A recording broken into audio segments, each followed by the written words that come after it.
Geordie started at Elsa Bolam's kitchen table.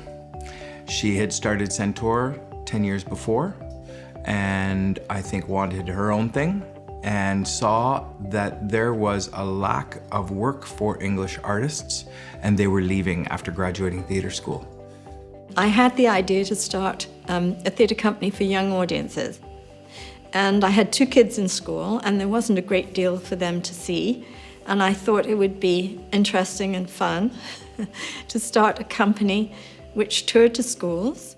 My first gig as an actor out of theatre school was the Geordie Tour.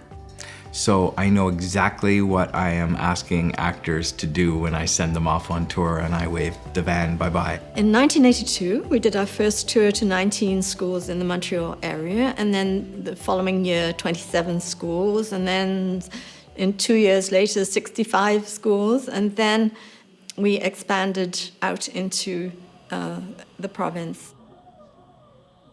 Promise is a Promise was our signature show. It was created by Barbara Pogmiller.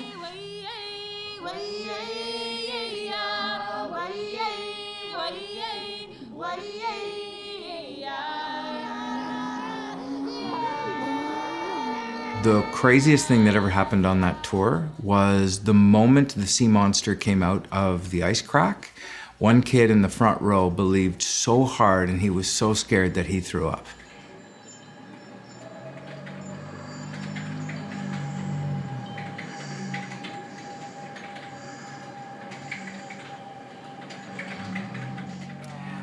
It was the most amazing moment I think I've ever been a part of in the theater, because we just kept going. And the janitor came in and mopped up. The kid didn't leave. He was just scared. He just threw up because he was scared. But he didn't want to leave. Yeah, it was beautiful.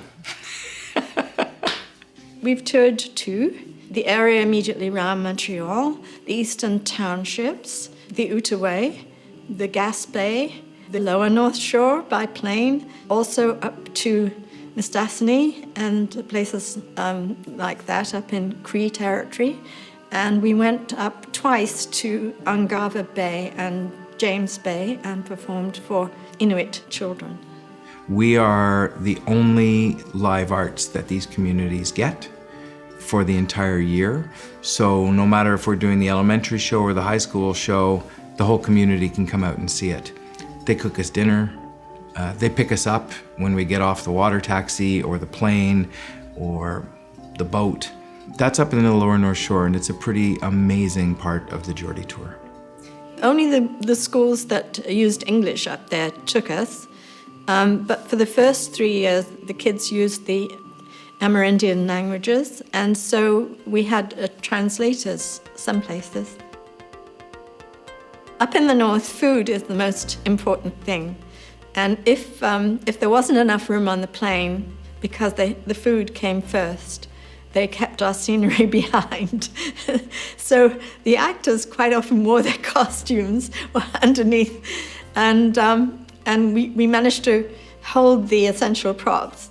Somehow we got those things on the plane, and then when we got to the next school, we would raid the gym cupboard for the things that couldn't come. I think one of the reasons that I started Geordie was to pass on the idea of theatre to kids, that it was something they could do themselves in very simple ways, and I was trying to inspire them and provoke their participation and interest. Geordie is for everyone. Geordie is really for everyone. A few years ago we changed the moniker to Theatre for All Audiences. I think it best describes what we do. Geordie is for young children, Geordie is for older children, Geordie is for teenagers, and Geordie is for adults who want to know what their kids are talking about.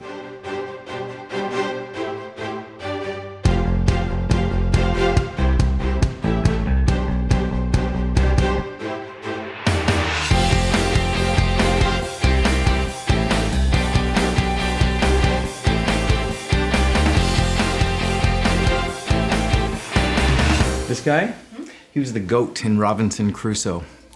That's the first show I directed for Geordie. Dean worked with us as an actor, as a stage manager, and as a director. And Robinson Crusoe there was the first show that he directed for Geordie. It was this gigantic island all made out of metal and sculptures, and it moved. It moved around on the DB stage. It was pretty awesome. This is a wall of memories. There are many important shows for me. I was particularly fond of Brahm and the Angel, an adaptation of a South African novel, which we did at the D.B. Clark Theatre, and Barbara Pogmiller directed it, and it was huge. We had 20 people in it. Once upon a time, there was a sad and lonely place that when the angels looked down, as angels do, and saw something so ugly, so desolate. And we involved Concordia, McGill, and John Abbott College to get it on. It was great that way. Hey, you have wings. You can fly. And one fine day you're gonna leave me, just like everybody's done all my life. Are you coming? Here's Billy Bishop Goes to War, and that's a picture of Billy Bishop. That's an old photo of him, the actual hero. The Air Force liked it, and they flew us up to the North Pole, where there's a Canadian Forces station, and we performed for the troops up there.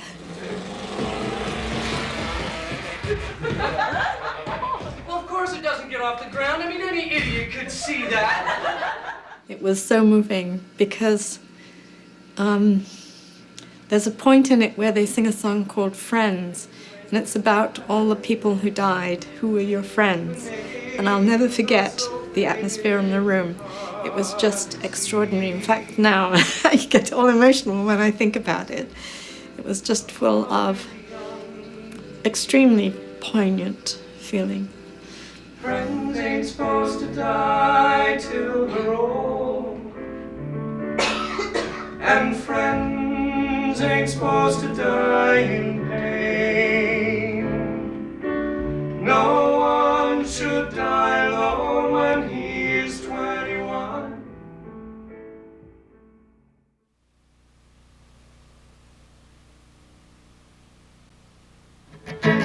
One day you sit down and you write a poem, And snap that poem's a song. Now watch us bring your words to life. The light bulbs may go on. It was very popular. It was written by school children. We asked them to send in their poems and songs and whatever, and they did. And then we put it to music and danced. It was a cool and crisp night on December 19th, 1967, when Professor Sid Schnottendig was working in his laboratory when he saw many unidentified flying objects that were the size of It small was really moons. quite funny and very popular, and we did 4 different shows, From You to Us to You, commonly known as Fituti. I think the thing that makes Geordie the most outstanding is our respect for our audience. I think the fact that we respect our audience so fully and wholly as intelligent and deserving human beings that it forces all of our artists to work really hard to put on something great for them. I think creating new work for teenagers has become a mission over the past few years of Geordie, because I think that they are an audience that deserves work that is created just for them, that speaks about the world that they live in and that they are growing up in, because teenagers, they're figuring out how to become human beings. Shared Account came from a moment that I had where I read about the suicide of a young woman named Amanda Todd in Vancouver. Couldn't stop the Facebook page, couldn't stop crying, had to do something. Told the world my story. Told the world that every day I think, why am I still here? Shortly after I found out about that story, I was speaking with a young playwright, Jesse Stong, and told him that I wish we could respond quickly as a company. 4 days later, Jesse sent me the first draft of a play. Present thoughts. I know how they feel. lost on the internet, sitting behind your computer, feeling totally alone with the entire world at your fingertips, and I can't stand it. Somebody writing, "I wish I was dead," and nobody hearing it. It became the best-selling show that Geordie's ever done and was a very powerful piece of theater that affected especially young women in high schools. Lately, Jabber has become a really great success story for us. It's the story of a young girl who's the only one that wears a hijab in her school, and it's kind of a love story, I guess, as well. And it's continued to tour. It sort of broke high school records for us. And it's a show that we're passionate about and want to continue touring. Besides, it's the sort of thing you'd only talk about with someone you really trust, you know, like if you were going out. But we're not. That's right, we're not. Yeah, we're not. No.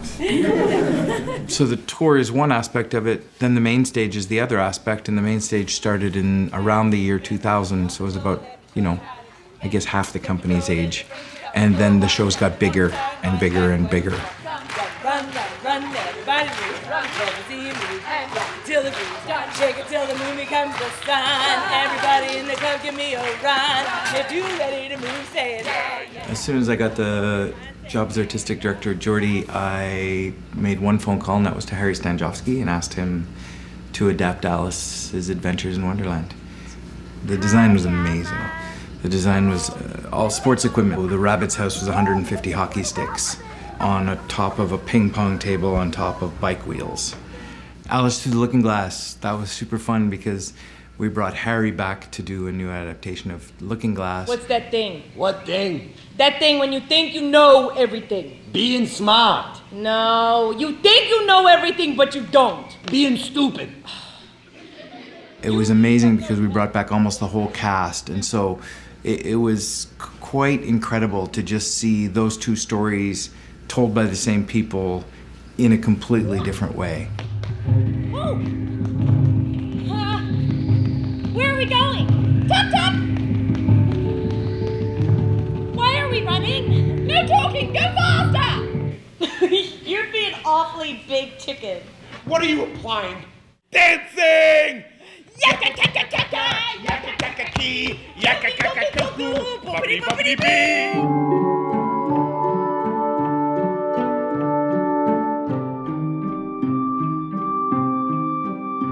The two Alices are probably, definitely two of my favorites.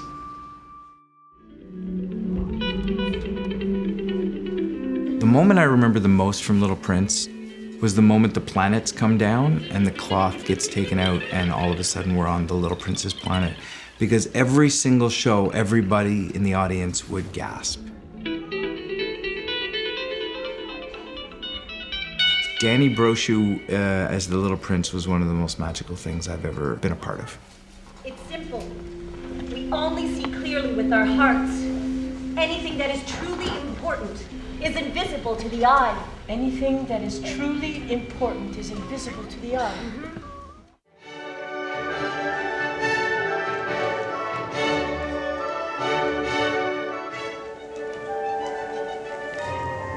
The sky became very black.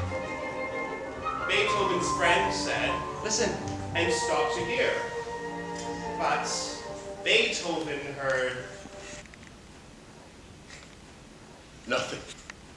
One of my favorite stories is on opening night of Beethoven Lives Upstairs.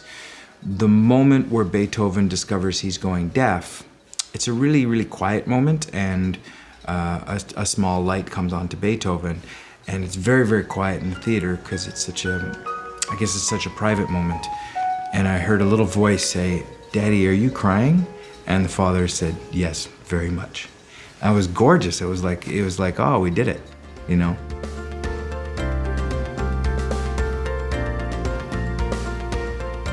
I love every show that I've worked on at Geordie. Every play has made me think, has made me wonder, has made me question, and has made me love stories a little bit more. All the shows I particularly liked were really interesting and unusual stories, and they gave a lot of scope to the imagination.